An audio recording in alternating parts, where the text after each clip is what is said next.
ஏழைகளுக்கு வீடு கட்டிக் கொடுக்கும் பணியில் இறங்கியுள்ளனர். ஜப்பான் நாட்டின் மாணவர்கள் 28 பேர் 4 ஆசிரியர்கள் தலைமையில் உதவி வந்துள்ளனர். இவர்கள் கேபிடெட் மற்றும் குட்வில் தொண்டு நிறுவனங்களின் உதவியுடன் பல்வேறு இடங்களில் ஏழை மக்களுக்கு வீடுகள் கட்டித்தரும் பணியை செய்து வருகின்றனர்.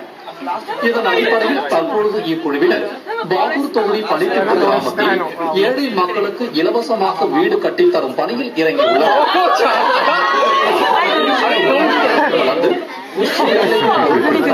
இப்பணியில் செய்து வருகின்றனர்.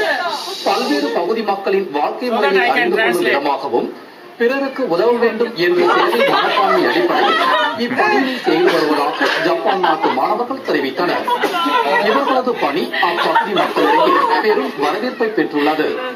இதுகுறித்து நிகழ்ச்சி ஒருங்கிணைப்பாளர் கூறுகையில், உலக கிராமப்புற சேவை திட்டத்தின் மூலம் இதுபோன்ற பணியினை மாணவர்கள் மூலம் மேற்கொண்டு வருவதாகவும், இதன் மூலம் மரக்காணம், கோட்டக்குப்பம், கூனிமேடு, பனித்திட்டு உள்ளிட்ட பகுதிகளில் 6000 வீடுகள் கட்டித்தர திட்டமிடப்பட்டுள்ளதாக தெரிவித்தார்.